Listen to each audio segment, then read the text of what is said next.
పేదరికంలో ఉన్నటువంటి వాళ్ళకి సరైన సంపాదన లేక సరైన ఆహారం ఉండదు.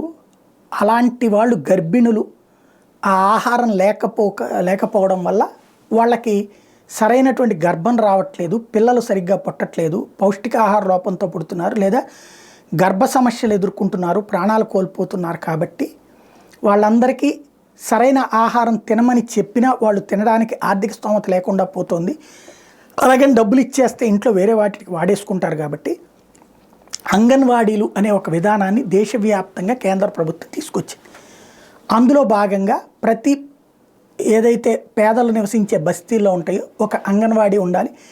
అక్కడ గర్భం ధరించినటువంటి మహిళలకి రోజు అంత పౌష్టికాహారం వండి పెట్టాలి.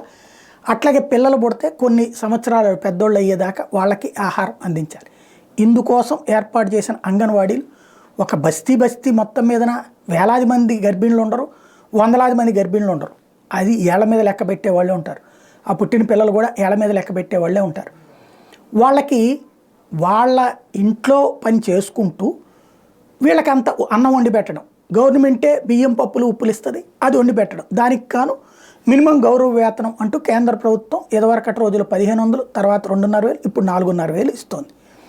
దాని కిందన అక్కడ చూసుకోమని చెప్తే ఇప్పుడు అది పోటీలు పడి దాదాపుగా 20,000, 15,000 ఆ రేంజ్కి తెచ్చేశారు.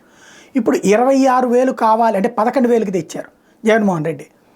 ఇప్పుడు అది 26,000 కావాలంటూ ఉద్యమం చేస్తూ వస్తున్నటువంటి అంగన్వాడీల విషయంలో వాస్తవంగా వాళ్ళని కనుక మనం ఆపితే వాళ్ళు ఓట్లు పోతే అక్కడ లేబర్లో వాళ్ళకి మంచి పేరు ఉంటుంది, వాళ్ళు మనకు ఎగనిస్ట్గా ఓటేసేస్తారని భయపడిపోతూ ఉంటారు ప్రభుత్వాలు. దాన్ని అడ్డు పెట్టుకునినే కమ్యూనిస్టులు వాళ్ళ ద్వారా బ్లాక్మెయిల్ చేస్తూ ఉంటుంటారు. అయితే కమ్యూనిస్టుల బ్లాక్మెయిల్కి ఏమీ పట్టించుకోకుండా అంగన్వాడీలకు సంబంధించిన సమ్మె మీద ఎస్మా చట్టాన్ని ప్రయోగించడమే కాకుండా, ఎందుకంటే తను చెప్పింది తెలంగాణ ప్రభుత్వానికంటే ఎక్కువ ఇస్తున్నారు. అప్పుడు 7,000 ఉండేటువంటి అంగన్వాడీల జీతాన్ని 11,000కి తీసుకెళ్ళాడు జగన్మోహన్ రెడ్డి. అంతకుముందు తెలంగాణ ప్రభుత్వం 10,000 చేసేది, ఇంకో 1,000 ఎక్కువ ఇచ్చాడు. అయితే మళ్ళీ ఆ తర్వాత ఎన్నికల ముందు తెలంగాణ ప్రభుత్వం పెంచింది కాబట్టి ఇక్కడ కూడా నువ్వు మాట నిలబెట్టుకో అంటున్నారు. మాట నిలబెట్టేసుకున్నాడు. మళ్ళీ వాళ్ళు పెంచారు కాబట్టి మళ్ళీ నువ్వు దానికంటే 1,000 పెంచాలి కదా, 1,000 అన్నా పర్లేదు, ఏకంగా 26,000 దాకా అంటూ తీసుకెళ్ళినటువంటి ఉద్యమం. దాన్ని రేపు పెంచుతాం ఎంత అనేది మాత్రం మేము చెప్పాం. మళ్ళీ రేపు 5 ఏళ్ల తర్వాత, రేపు ఎన్నికలు అయిపోయిన తర్వాత మేము గెలుస్తున్న తర్వాత పెంచుతాం అనేది ప్రభుత్వం చెప్తున్నాడు.